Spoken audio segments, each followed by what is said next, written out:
Bonjour, ici le pasteur Joel Spinks et bienvenue à l'émission Vie de foi. Aujourd'hui, j'ai le plaisir de recevoir dans les studios pasteur Donato Anzalone qui nous vient de la Suisse. Bonjour et bienvenue, pasteur Donato. Bonjour, pasteur Joël. Quelle joie d'être avec vous de nouveau. Amen, on va passer du bon temps ensemble. On a commencé hier en parlant de l'offense. En fait, toute cette semaine, on parle des griffes de l'offense et comment l'offense peut vraiment détruire une vie, une destinée. Et cette semaine, notre foi et notre désir, en fait, c'est vraiment de voir des hommes et des femmes de Dieu être totalement libérés et guéris, restaurés. Et on va vivre ça. J'ai la foi que si vous avez de l'offense dans votre vie, le Seigneur est à l'œuvre. Il va travailler dans votre cœur et puis on croit vraiment qu'il va vous restaurer. Amen. Donc, juste avant d'aller dans le sujet, encore une fois, peut-être, pasteur Donato, vous pouvez nous rappeler un peu que vous êtes pasteur en Suisse Oui. et vous voyagez partout à travers le monde en enseignant la parole de Dieu. Oui, en effet, je suis pasteur en Suisse, dans la ville de Lugano, qui est la partie italienne de la Suisse. Notre église s'appelle le Centre chrétien Parole Vivante. Et ensuite, en dehors de l'église, je voyage dans le monde entier, notamment sur 4 continents régulièrement, où nous apportons la parole de Dieu, nous faisons des conférences, nous encourageons les gens, nous faisons des cours bibliques, des cours de formation. J'enseigne dans des écoles bibliques telles que Réma, que beaucoup connaissent maintenant aussi, Oui. et d'autres encore écoles bibliques. Dieu est en train vraiment de susciter des bonnes écoles dans le monde pour vraiment susciter des nouvelles personnes, une nouvelle génération de personnes qui vont aller plus loin que là où nous avons été. Et là, je peux même annoncer que vous vous joignez à notre équipe, Amen. le Collège Intégrité. Wow, Gloire à quel Dieu. honneur, pasteur. Vraiment, c'est un grand Gloire à Dieu. honneur. Non, c'est notre honneur. On est bénis de vous avoir. Et vraiment, c'est merveilleux de voir comment le Seigneur se sert de vous, de votre ministère. Et puis aujourd'hui, justement, on a le privilège de vous recevoir parce que vous avez reçu de Dieu un message concernant la guérison de l'âme, en fait, concernant l'offense. Il y a plusieurs chrétiens qui sont offensés et finalement, ils passent à côté des choses que Dieu avait prévues pour eux. Donc, ensemble, on va voir ce que la parole de Dieu nous dit et aussi à partir de vos expériences de vie. Vous êtes ministre de l'Évangile depuis de nombreuses années. Oui, Vous n'êtes pas un novice, donc vous avez vu des choses et puis le Seigneur vous a révélé des choses aussi concernant l'offense et comment on peut être libéré. Amen. Donc, juste un rappel rapidement. Hier, on a déjà défini l'offense. Pouvez-vous nous redéfinir rapidement pour ceux qui sont avec nous pour la première fois? Oui, et même pour ceux qui nous ont vus hier, je crois que c'est bon de se le rappeler. revoir. Ouais. On avait parlé du fait que le piège existe. Il y a des pièges partout. Ouais. L'ennemi piège tout le monde. Il essaie de tout faire pour nous mettre dans ses pièges, dans ses griffes, et il sait qu'une fois qu'il nous a dans ses griffes, on sait tout faire. Et donc, qu'est-ce qu'il fait? C'est un petit peu comme ce piège-ci où il met une sorte... par exemple, on essaie d'attraper un animal, on y met dans cette boîte une sorte de belle nourriture attrayante et tout, et ensuite, on a ce qu'on appelle le scandalon, l'offense. Et ce scandalon, c'était ce petit morceau de bois que l'on mettait juste là, pour que l'animal arrive. Et on avait même pris ça comme exemple. Ça, c'est la petite animal qui regarde à gauche, il regarde à droite. Il a l'impression que tout est en ordre, il ne voit rien de mal. C'est normal, il y a un petit morceau de bois parce que sinon on ne peut pas entrer. C'est ce qui se passe. C'est un petit peu dans sa petite tête. Et c'est toujours, c'est aussi ce qu'on pense souvent avec l'offense. On pense que c'est normal parce que on a subi des torts. C'est normal qu'on boude, qu'on n'est pas content, etc. Ouais. Et tout.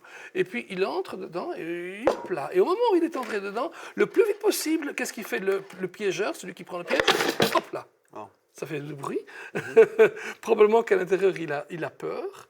Mais maintenant, il est pris dans les griffes de l'ennemi. Ce qu'on ne se rend pas compte, c'est que l'ennemi utilise cette offense pour nous mettre dans son piège. Et c'est pour ça qu'on a appelé cette série « Dans les griffes de l'offense ». Et l'offense, c'est en fait, une fois que quelqu'un nous a blessés, eh bien, c'est nous qui prenons cette blessure et nous en faisons une offense. Et à ce moment-là, ça entre dans les mains de l'ennemi, ça donne une opportunité à l'ennemi pour nous faire cela.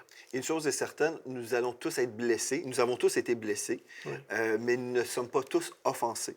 Parce que l'offense, en fait, concerne notre réaction par rapport à cette blessure.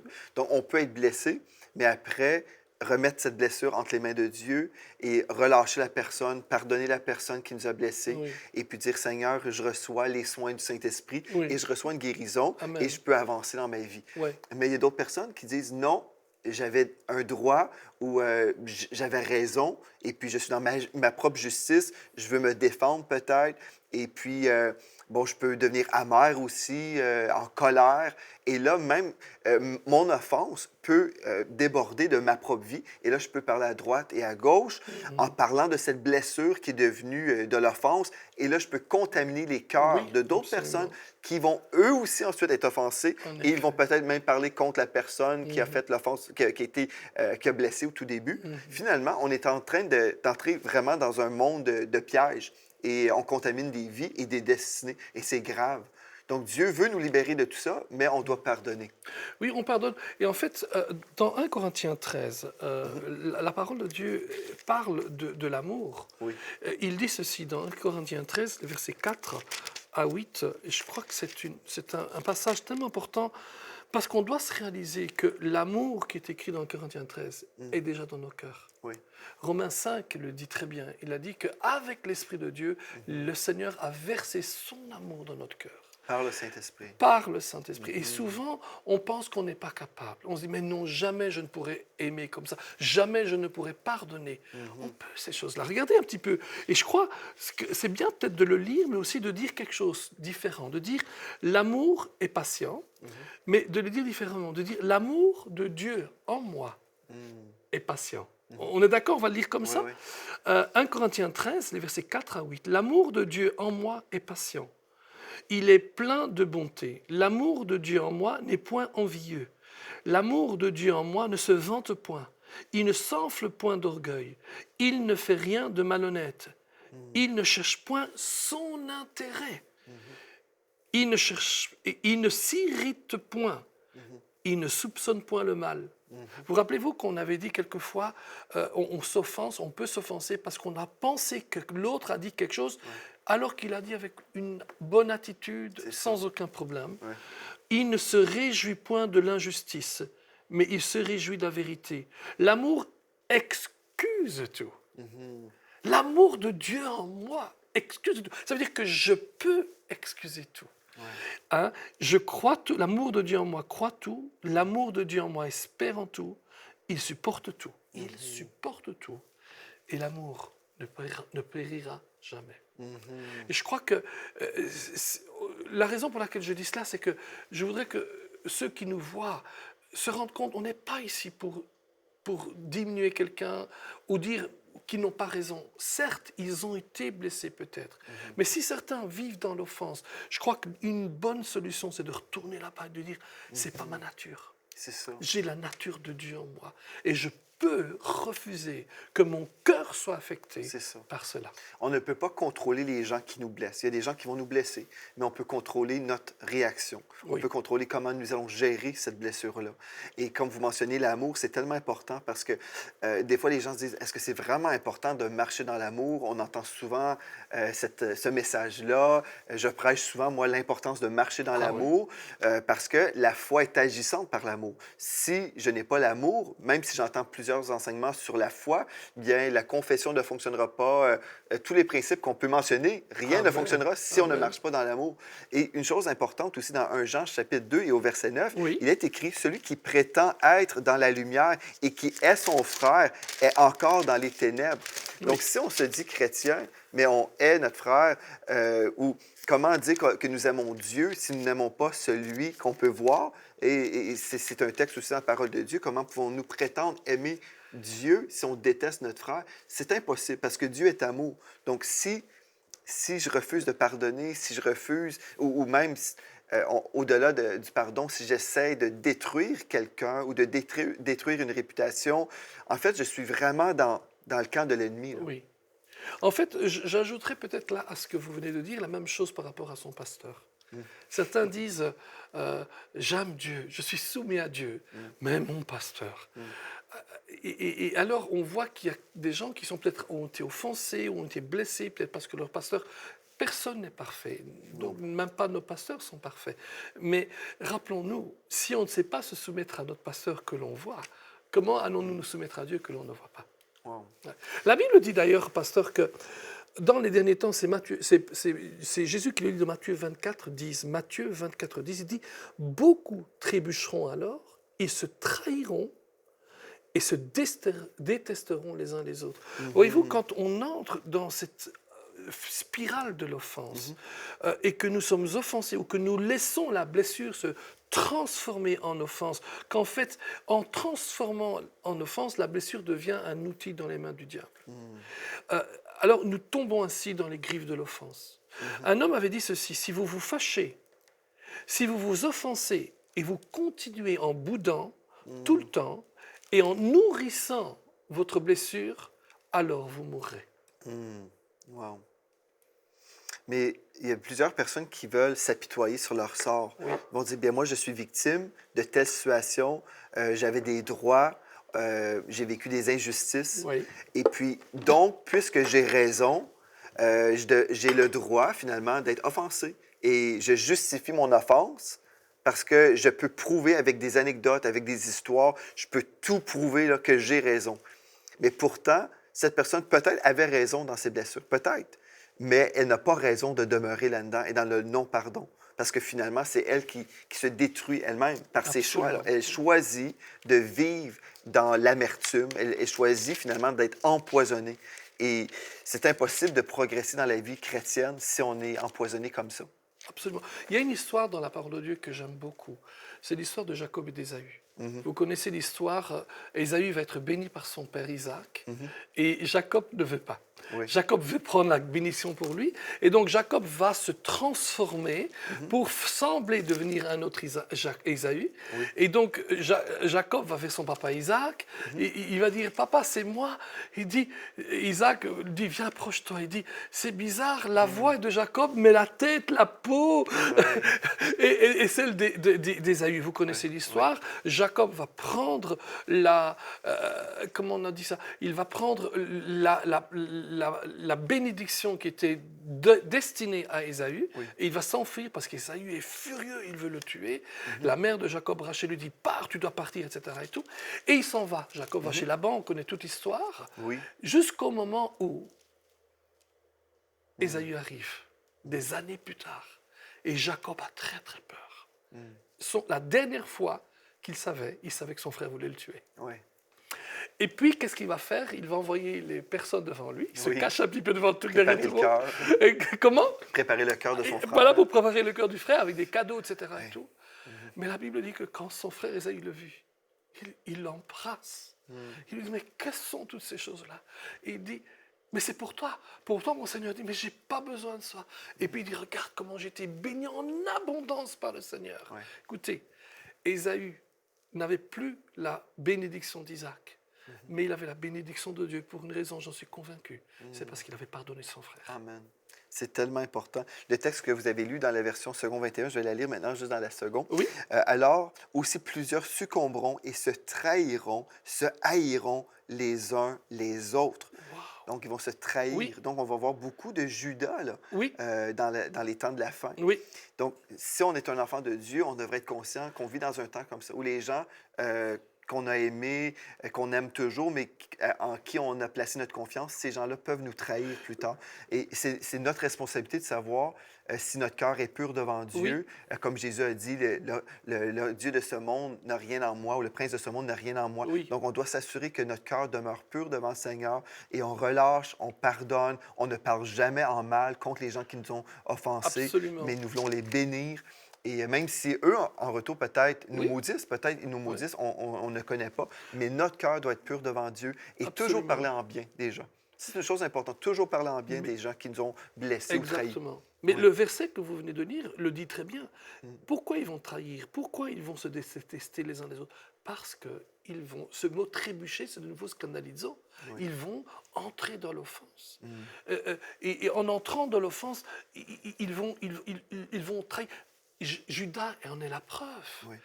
Jésus n'a rien fait de mal à Judas.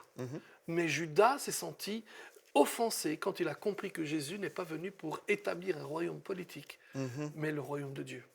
Et là, il a dit, c'est pas l'homme en qui j'ai cru, c'est pas celui-là. Et il s'est offensé, et son offense l'a poussé à trahir Jésus-Christ. Oui, c'est ça. Et si on veut discerner si on a vraiment de l'offense, il y a des gens qui disent peut-être, ah, moi, je n'ai pas d'offense dans ma vie, j'ai été blessé, mais j'ai relâché ces gens-là. Mais quand on mentionne le nom de la personne, quelle sorte d'émotion? vivez-vous, là? Ouais. Quels sont vos sentiments? Absolument. S'il y a un sentiment de rage ou de haine quand on entend un non, bien, vous avez une racine d'amertume, il y a de l'offense dans votre cœur et vous voulez être libéré de ça. C'est une chose importante. On doit discerner ce que nous vivons, hein, et l'état de notre propre cœur. Donc, une chose importante, j'aimerais simplement vous lire un texte dans Genèse, chapitre 12 et au verset 3, à partir de la version Louis II. Oui. Il est écrit « Je bénirai ceux qui te béniront et je maudirai Ouh, ceux qui te hallelujah. maudiront. » Donc, vous ne voulez pas maudire vos frères et vos sœurs, mais vous voulez toujours bénir. Et même si vous dites « Ah, mais ces gens-là m'ont fait du tort, ils m'ont brisé le cœur, ils m'ont fait ceci ou cela », bénissez. Vous devez bénir et aimer tout le monde. Ça, c'est une chose tellement importante. On doit aimer tout le monde. Et l'amour va avoir des gestes. Donc, on ne peut pas dire qu'on aime tout le monde, mais on essaie de détruire les gens en même temps parce qu'on a été blessé. Ça, c'est fou, là. On peut pas détruire avec notre langue et dire qu'on aime les gens. On doit aimer d'une façon vraiment authentique. Et il y a des gens, Pasteur Donato, qui vont dire, OK, bien, j'ai pardonné, mais là, OK, même si j'ai pardonné, pour moi, je ne veux pas être en relation avec des gens. Et d'autres personnes de l'extérieur vont dire, mais si vous ne voulez pas être réconcilié dans votre relation, bien, vous n'avez pas pardonné. Croyez-vous, je vous pose une question, croyez-vous qu'on peut vraiment pardonner une personne et dire, OK, peu importe ce tort, cette blessure, je vous pardonne, mais croyez-vous que vous allez toujours être réconcilié dans le sens où vous allez reprendre votre relation pareil, d'une façon identique? Est-ce qu'on reprend nécessairement les relations toujours forcément là, si on a pardonné? Je pense que ça dépend aussi de la relation. Le fait que si j'ai une grosse affaire avec mon épouse et qu'il y a quelque chose qui s'est cassé, je vais tout faire pour remettre cette relation. C'est une relation avec une sorte d'alliance, pour moi, à vie. Oui. Mais le pardon que j'ai avec quelqu'un, disons que j'ai un collaborateur, et j'ai été trahi par ce collaborateur. Ça m'est arrivé, ça vous est arrivé probablement à vous, et je crois que beaucoup de gens qui nous écoutent, ça l'est arrivé peut-être même avec des collaborateurs dans les affaires. Il y a quelque temps, un homme m'écrit me disant, un homme qui suit Enseigne-moi, et m'écrit, me demande, Pasteur Donato, j'ai été trahi par mon partenaire, mon collaborateur dans les affaires, je n'ai plus confiance en lui. Je l'ai pardonné, mais j'ai plus confiance en lui. Et il était complètement abattu par la culpabilité. Il se dit, comment je l'ai pardonné, comment est-ce possible que je n'arrive plus à travailler avec lui? Et ce n'est pas le fait qu'on n'arrive plus à travailler avec soi. Le pardon ne restaure pas nécessairement la confiance. Si je suis le caissier d'une entreprise, ou si j'ai mon caissier d'entreprise qui vient, j'ai une entreprise avec des millions qui entrent et qui sortent, etc., et que je vois mon caissier partir avec 3 millions d'euros, etc., je le prends sur le fait, je lui dis que c'était pas bien, etc., il me dit, oh, pardonne-moi. OK, je peux le pardonner, mais je ne l'utiliserai plus comme caissier. Et je ne suis même pas convaincu que je l'utiliserai aussi comme collaborateur dans l'entreprise, parce que s'il a triché une fois, quelque part, il risque de tricher ailleurs. Et donc, ne pas faire confiance n'est pas un manque de pardon. Le pardon est là. Là où c'est dangereux, c'est dire j'ai pardonné, donc j'ai oublié. Mais oublier, ça ne veut pas dire oublier là. Oublier veut dire ça ne me fait plus mal ici. Donc quand je pense à cette personne, je dirais waouh, regarde ça. On a eu des bons moments ensemble. C'est dommage ce qu'il a fait. Je l'en veux pas. Je l'aime beaucoup. Je ne peux pas lui faire confiance. Wow. Et je sais que j'ai apporté un message l'année passée, en 2015, concernant le pardon et l'importance de pardonner. Et j'ai cru que c'était assez révolutionnaire pour plusieurs chrétiens parce que plusieurs enfants de Dieu s'imaginent que le pardon veut dire on va toujours vivre une réconciliation et on retourne comme avant. Mais c'est faux parce que la parole de Dieu nous le dit clairement que c'est faux. Je vais juste lire quelques versets. Oui. Par exemple, dans Romains chapitre 16 et au verset 17, il est écrit « Je vous exhorte, frères, à prendre garde à ceux qui causent des divisions et des scandales au préjudice de l'enseignement que vous avez reçu. Éloignez-vous d'eux. » Donc, on peut pardonner les gens, mais Absolument. si on côtoie des gens qui aiment diviser le corps de Christ, par exemple, bien, c'est fou pour nous de demeurer dans des relations de division Ouais. qui amènent un esprit de contrariété qui est là. Et quand on parle de division, ici, on parle d'un manque de loyauté aussi envers des gens. Si on Oui. est prêt à diviser le corps de Christ, on ne marche pas dans la loyauté. Donc, dans mes notes, j'avais mentionné adopter l'attitude de vouloir tout oublier les fautes, mais établissez vos limites de protection selon la sagesse divine. Donc, comme vous dites, on veut être sage et oui, on pardonne, on ne retient pas la faute contre la personne, on n'en parlera pas, Oui. mais en même temps, on doit être sage. Une femme, par exemple, qui s'est fait battre par son mari, bon, elle peut pardonner son mari. Oui. Oui, OK. Mais après, admettons un divorce, je ne sais pas, le couple est divorcé et puis cette femme-là veut être libre. Elle veut marcher dans la liberté. Elle va pardonner cet homme-là. Mais si elle a pardonné, ceci ne veut pas dire qu'elle va le remarier, par Non, exemple, non. et se faire battre à nouveau. Non. Mais il y a des chrétiens, des fois, qui s'imaginent qu'on doit aimer, puisqu'on doit aimer tout le monde, on doit subir n'importe quoi. Mais non, ça, c'est faux. Dieu nous appelle à user de sagesse et de se protéger également. Oui. D'ailleurs, dans Deutéronome, il était marqué que si une personne se divorce et qu'elle veut se remarier, que ce n'est pas bien. Et en fait, je crois que le concept qu'il y a derrière, c'est à moins que les choses pour lesquelles ils se sont divorcés ne soient réglées, ça ne sert à rien de revenir ensemble. Donc, il y a un autre texte aussi qu'on peut lire, juste dans Proverbe 20, verset 19. Oui. Il est écrit « Ne te mêle pas avec celui qui ouvre ses lèvres. Ou dans la Bible du Sommeur, « N'aie donc point de relation avec un bavard. Donc, si Dieu nous dit « Éloignez-vous d'eux » ou « N'entretenez pas des relations avec certaines personnes », bien, on doit prendre ces versets-là et dire, OK, il y a des personnes qui sont là, qui sont enfants de Dieu, qu'on doit aimer, parce que Dieu nous appelle à aimer tout le monde, mais Dieu ne nous appelle pas nécessairement d'être en relation intime avec ces gens-là, parce que, bon, peut-être ils nous ont trahis, peut-être on a vécu des choses où on a perdu confiance, et on doit être sage. Absolument. Être sage. Amen. Donc, je vais juste vous poser une série de questions pour vous aider à discerner si vous avez vraiment pardonné. Parce qu'on peut dire, oui, j'ai pardonné, mais quand on mentionne un non, Ah oui. je vais parler contre la personne. Ça, c'est pas le pardon. Vous êtes dans l'offense et vous voulez sortir de ce piège-là. Et Jésus veut vous libérer. Donc, je vais vous aider aujourd'hui à détecter le non-pardon dans votre cœur. Je vais vous poser quelques questions et vous pouvez réfléchir. Vous pouvez même écouter l'émission sur enseigne-moi.com. Mettez-nous sur pause et prenez le temps de réfléchir. OK, première question. Êtes-vous en colère contre la personne? Êtes-vous en colère? Donc, vous n'avez pas pardonné si vous êtes en colère. Pensez-vous négativement et souvent à la personne? Si la personne ne fait plus partie de votre vie physique, là, mais elle fait partie de votre vie, dans le sens, elle est dans vos conversations, dans votre maison, vous parlez avec votre épouse, contre la personne, et puis peut-être ça fait super longtemps que vous ne côtoyez plus la personne, mais vous parlez encore de cette personne. La personne, en fait, vit chez vous, dans votre maison, Oui. là. Elle habite chez vous avec vous. Bien, peut-être vous êtes dans le non-pardon. Quelquefois, on va aller voir même dans les réseaux sociaux ce qu'elle dit, etc. et tout, mais c'est exactement la même chose. Ouais, donc, elle est encore dans notre vie. Refusez-vous de relâcher la personne et pensez-vous contre elle dans vos pensées? Avez-vous des pensées négatives contre elle et déclarez-vous des paroles négatives sur elle? Vous avez du ressentiment ou de la jalousie quand la personne est bénie. Par exemple, vous voyez la bénédiction sur la vie d'une personne. Est-ce que vous êtes en colère quand vous voyez la bénédiction de Dieu sur la personne? Donc, ça, c'est un signe, encore une fois, que nous n'avons pas pardonné. Faites-vous votre propre justice? Est-ce que vous êtes là toujours en train de vous défendre par rapport à cette relation que vous avez vécue? Et est-ce que vous vous croyez supérieur à cette personne? Parce que Dieu nous dit qu'on doit s'humilier, marcher dans l'humilité. Oui. Et bon, voilà certaines questions que vous pouvez comme considérer. Et puis, priez et demandez à l'Esprit de Dieu de vous révéler votre état, l'état de votre cœur. Et si vous réalisez, OK, je suis dans le non-pardon, Pasteur Donato, qu'est-ce qu'on peut faire? Tout d'abord, je vais lire la liste pour moi-même, pour m'assurer que je ne suis pas dans l'offense avec quelqu'un. Écoutez, je crois que quand on se rend compte qu'on est dans une situation de rancœur, qui est le non-pardon, il est nécessaire vraiment de s'approcher du Seigneur et de demander à Dieu de nous aider. J'ai eu des situations dans ma propre vie où certaines personnes m'ont fait énormément de mal. Et j'ai appris une manière de m'en libérer.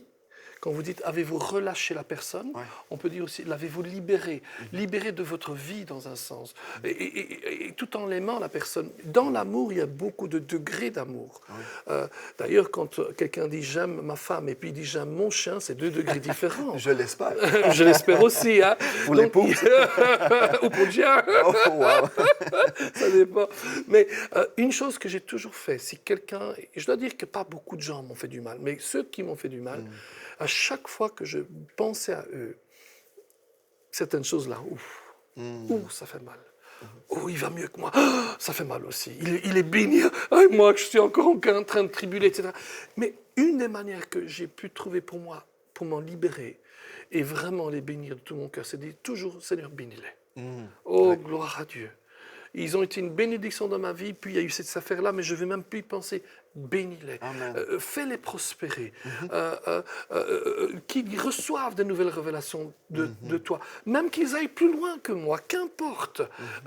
Mais je sais qu'en donnant, on reçoit aussi, hein, Amen. en investissant dans la prière même pour ces personnes. Et j'ai remarqué quand même que quand on prie pour les autres qui nous ont fait du mal, Ouais. on s'en libère. Amen, c'est sûr.